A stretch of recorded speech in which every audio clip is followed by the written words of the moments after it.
This article or section has been rated D for dwarf. It may include witty humor, not so witty humor, bad humor, in-jokes, and references to the Bay 12 forums. Don't believe everything you read, and if you miss some of the references, don't worry. It was inevitable. Characteristics: Dwarven hair is extremely hardy. The average dwarf hair is many times longer, and several times thicker than the average human hair. The range of colors is quite large. Common colors include dark blues, black, any number of shades of gray, silver, white, brown, copper, rust, and even flaming orange-red. Because they are grown to such incredible lengths and thicknesses, Dwarven beards act as an extra layer of defense against external dangers. The resiliency of the beard helps protect the dwarf's face from physical blows. The expansiveness of the beard helps protect the dwarf's face and upper body against sources of radiation, and in its normal state, the beard almost completely covers the nasal passages and the mouth, acting as a sort of natural gas mask, which keeps noxious gases and other airborne contaminants from being inhaled. Also, each hair is coated with unique oils that give it the ability to attract and trap some germs and bacteria, which are then either scrubbed out in the bath or more commonly immersed in strong alcohol from the inedible poorly aimed quaff. Dwarven beards as a sensory organ. The remarkably thick hairs of the male dwarf's beard are a marvel of biology.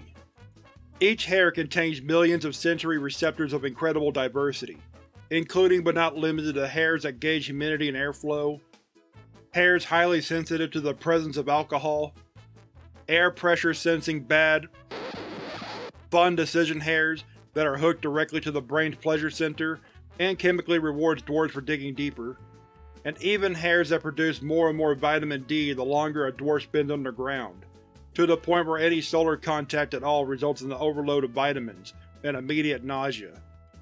The only sense that dwarven beards lack are heat sensories. Dwarves also use their beards to procreate.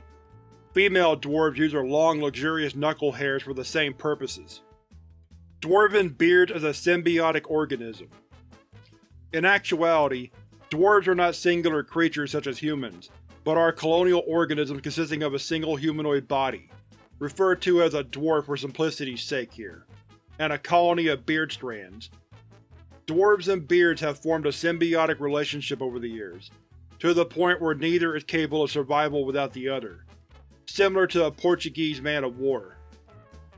Strangely enough, the higher intellect, agency, and decision-making of the colony is not handled by the humanoid part, but by a hive mind residing in the beard, which goes a long way towards explaining why the dwarf's humanoid brain must be sloshed with alcohol in order to put the colony into good working order.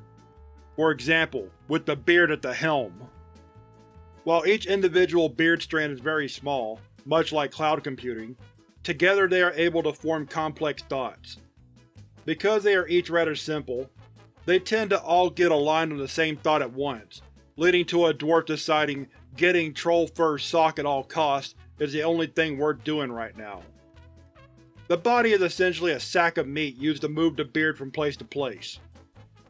Dwarven beard strands have been observed to attempt to bond with humans, due to a similar body structure, but such symbiosis is always short-lived for the human. Dwarven ghosts are actually the remaining beard strands when the body segment dies. The strands, similar to muscle memory, assume the shape of the body they once inhabited, in an attempt to carry out their routines. Due to them just being thin strands in a humanoid shape, they appear gossamer and ethereal to onlookers, and objects pass through them by slipping past the strands. This also explains why ghosts die of old age.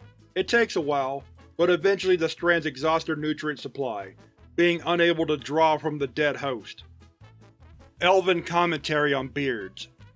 Sir, I have the report from our last attack on the dwarves. Ah, good. Have you wiped them out this time? No, sir, everyone is dead. However, we did discover something strange. Well, what is it? While examining the mutilated corpse of one of our kin, Our scout noticed that he seemed to be clutching what appears to be some rough strands of hair. I had him bring them back. Alright, let me see them, I suppose. The elf examines the hairs closely for a moment. Oh my god. It's the beards. What was that, sir? It's the beards! Runs to the highest tree in the forest. It's the beards! Ready the troops! Tonight we siege! Not against their fortress, but against their chins!